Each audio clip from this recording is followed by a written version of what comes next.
Alléluia, Amen. Dieu est bon, Dieu est merveilleux. Je vais continuer les affermissements et j'avais commencé avec le Saint-Esprit.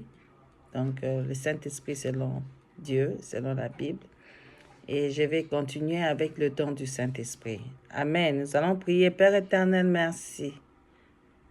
Car tu es bon, tu es merveilleux, le Dieu de gloire, le Dieu de toute magnificence. Je viens te rendre grâce parce que tu m'as choisi comme instrument de pouvoir parler de don du Saint-Esprit aujourd'hui. Seigneur, je viens sceller cet enseignement par le sang de Jésus et laisse que les anges célestes campent tout autour de moi, que toi seul tu puisses parler et non moi. Et tu dis chacun que toute personne qui va écouter cet enseignement soit guérie au nom de Jésus-Christ. Amen. On va commencer. Nous allons lire 1 Corinthiens 12, 8 à 11, qui dit ceci. L'Esprit donne à l'un une parole pleine de sagesse, à un autre le même don, le même esprit comme... Je vais recommencer. L'Esprit donne à l'un une parole pleine de sagesse. À un autre, le même esprit donne une parole chargée de savoir. L'esprit donne à un autre d'exercer la foi d'une manière particulière. À un autre, c'est seul et même esprit donne de guérir des malades.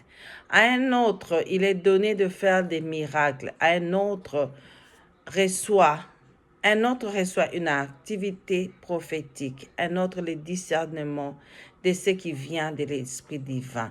Ici, quelqu'un reçoit la faculté de s'exprimer dans des langues inconnues et il est donné à un autre d'interpréter de ces langues. Mais tout cela est l'œuvre d'un seul et même Esprit qui distribue son activité à chacun de manière particulière comme il veut. Le corps humain forme un tout et pourtant il a beaucoup d'organes. Amen. Donc nous allons commencer avec l'introduction. Nous avons trois écoles qui se constituent un ennemi contre le don. Ceux qui disent que seuls les apôtres reçurent des dons, et il y a d'autres qui disent que le temps des dons est révolu. Selon eux, les dons furent donnés aux déchus pour la diffusion de l'évangile afin de convaincre les païens. Et ceux qui affirment que l'amour remplace les dons. Alors, nous allons voir différents versets de la Bible et voir comment nous pouvons comprendre les dons du Saint-Esprit dans la Bible.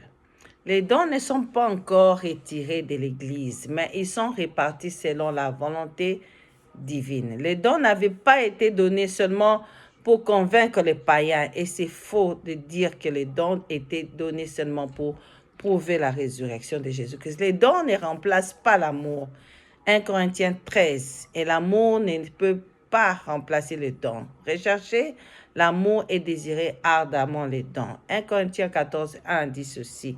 Ainsi, recherchez avant tout l'amour. Aspirez en outre aux manifestations de l'esprit et surtout aux dons des prophéties. Les dons révèlent la puissance de Dieu et l'amour, le caractère de Christ. Un homme équilibré doit posséder les deux. Définition. Les dons spirituels sont les manifestations de l'Esprit de Dieu par des capacités surnaturelles accordées par grâce avec la puissance divine pour un service. C'est une intervention divine opérée dans nous. En effet, les dons sont donnés par l'Esprit pour l'utilité commune. Classification, il y a 9 dons repris dans 1 Corinthiens 12, 8 à 11. L'Esprit donne à l'un une parole pleine de sagesse. À un autre, le même esprit donne une parole chargée de savoir. L'esprit donne à un autre d'exercer la foi d'une manière particulière.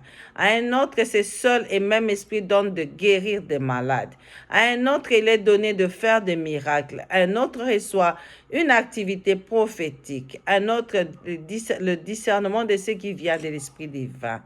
Ici, quelqu'un reçoit la faculté de s'exprimer dans des langues inconnues et il est donné à un autre d'interpréter ces langues. Mais tout cela est l'œuvre d'un seul et même esprit qui distribue son activité à chacun de manière particulière comme il veut. Donc, selon leur manifestation, ils sont groupés en 3 catégories. Les dons de révélation, les dons de mission et les dons de puissance. Nous allons commencer avec les dons de révélation. Dans les dons de révélation, nous avons les dons de parole, de la parole des connaissances. Nous avons aussi la parole de sagesse. Et puis troisième, le discernement des esprits. Il permet d'avoir des connaissances sur les choses cachées. Alors, on va commencer avec la première catégorie qui est le don de révélation. Et puis, nous allons décortiquer. Dans le don de révélation, nous avons la parole de connaissance. Dans le don de la parole de connaissance, il révèle quelque chose que Dieu juge bon de faire connaître surnaturellement par l'Esprit à un de ses enfants. C'est une information que Dieu donne dans des circonstances données sur telle personne ou sur telle situation. Ces dons peuvent être révélés.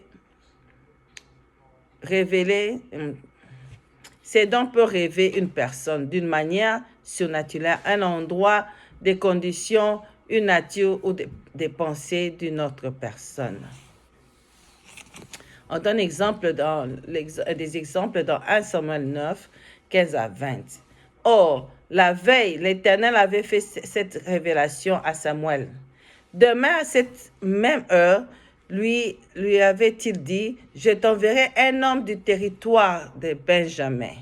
Tu lui conféreras l'onction pour l'établir chef de mon peuple Israël, et il les délivrera de Philistins, car j'ai vu la misère de mon peuple et j'ai entendu sa plainte. » Dès que Samuel aperçut Saoul, l'Éternel l'avertit, « Voici l'homme dont je t'ai dit qu'il gouvernerait mon peuple. » Saoul aborda Samuel au sujet de la perte de la porte et lui demanda, « Peux-tu m'indiquer où est la maison de l'homme qui reçoit des révélations? » Samuel lui répondit, « C'est moi cet homme qui reçoit des révélations. »